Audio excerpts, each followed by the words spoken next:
پیدائش سے لے کر آخری لمحات تک جو سوال انسان کو سب سے زیادہ تجسس میں مبتلا رکھتا ہے وہ یہ کہ موت کیا ہے؟ کیا موت کے بعد انسان کا اختتام ہو جاتا ہے؟ کیا جسم کے ساتھ ساتھ روح کو بھی موت آ جاتی ہے؟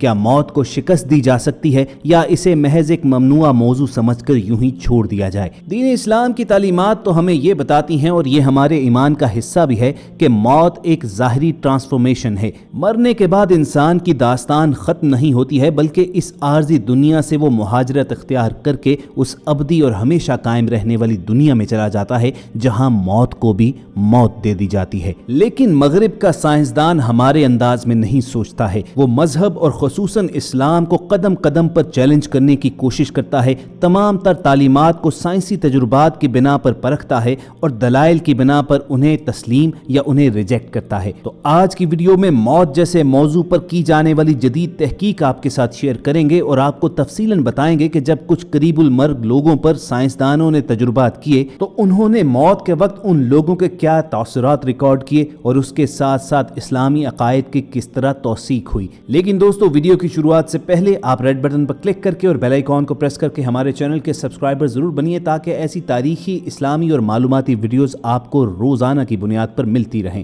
موت کے بعد جی اٹھنا ہمارے ایمان کا حصہ ہے، لیکن غیر مذہبی لوگ اسے ممکن نہیں سمجھتے ہیں۔ جسم کی موت کے بعد روح بھی زندہ رہتی ہے یا سب کچھ تمام ہو جاتا ہے؟ یہ بحث اتنی ہی پرانی ہے جتنی کہ انسان کی پیدائش کی تاریخ۔ سائنسدان مدتوں سے اس سوال کا جواب تلاش کر رہے ہیں اور حال ہی میں جرمنی کے ماہرین نفسیات اور تحقیق کاروں نے یہ دعویٰ کیا ہے کہ ان کے تجربات سے یہ بات ثابت ہوئی ہے کہ موت کے بعد بھی زندگی جاری رہتی ہے، اور انہوں نے تقریباً 1000 رضاکار خواتین و حضرات کو ایک جرمن یونیورسٹی میں کلینکل ڈیتھ یعنی عارضی موت کی صورتحال سے دوچار کیا۔ یہ تجربات کارڈیو پلمنری ریسیٹیشن CPR نامی مشین کی ایجاد کے بعد ممکن ہوئے، اور تجربات میں شامل افراد کو ادویات کی مدد سے 20 منٹ کے لیے کلینکلی موت کی کیفیت میں پہنچایا گیا۔ یہ کیفیت ایسی ہی ہے جیسے کسی کی حقیقی موت واقع ہو جائے، لیکن اس کی خاص بات یہ ہے کہ CPR مشین اور ادویات کی مدد سے دوبارہ زندگی بحال کی جا سکتی ہے۔ تجربات میں شامل سبھی افراد نے ملتے جلتے قریب المرگ تاثرات بیان کیے،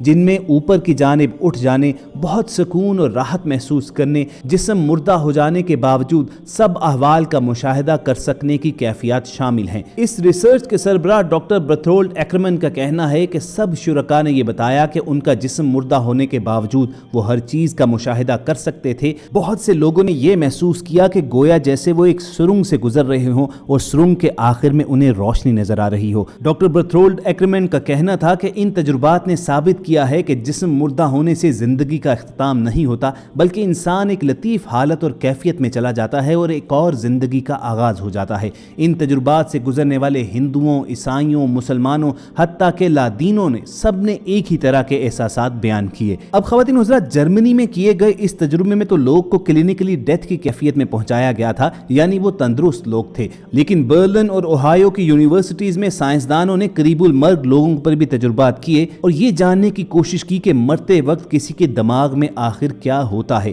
اس حوالے سے کسی کے پاس صحیح معلومات تو نہیں ہیں، لیکن سائنسدان کچھ معلومات اخذ کرنے کی کوشش ضرور کرتے ہیں۔ اس کام کے لیے سائنسدانوں نے بعض مریضوں کے اعصابی نظام کی انتہائی قریب سے نگرانی کی۔ یہ تمام افراد یا تو کسی شدید سڑک حادثے میں زخمی ہوئے تھے یا پھر انہیں دل کا دورہ پڑا تھا۔ اس تحقیق کا اہم مقصد مرتے وقت نہ صرف دماغ کی نگرانی کرنا تھا بلکہ یہ جاننے کی کوشش بھی کرنا تھا کہ کیسے کسی کو اس کی آخری زندگی کے لمحات میں بچایا جا سکتا ہے۔ سائنٹسٹ اور میڈیکل ایکسپرٹس کو یہ معلوم ہوا کہ 9 میں سے 8 مریضوں کے دماغ کے خلیے موت سے بچنے کی کوشش کر رہے تھے۔ انہیں معلوم ہوا کہ دماغ کے خلیے اور نیورونز دل کی دھڑکن رک جانے کے بعد بھی کام کر رہے تھے۔ اب ہمارا تو عقیدہ یہی ہے کہ موت کے فوراً بعد ایک اور زندگی کا آغاز ہو جاتا ہے۔ سائنسدانوں کی اس نئی تحقیق میں ثابت ہوا ہے کہ جب انسان سانس لینا بند کرتا ہے اور موت کے منہ میں چلا جاتا ہے تو اس کے جسم کے اندر اور دماغ کے اندر سینکڑوں جینز جاگ جاتے ہیں اور وہ آدمی کو گویا دوبارہ زندہ کرتے ہیں۔ جو لوگ ہارٹ اٹیک، شدید زخمی ہو کر یا دم گھٹنے سے مرتے ہیں وہ مرنے کے بعد زیادہ دیر تک اسی طرح زندہ رہتے ہیں۔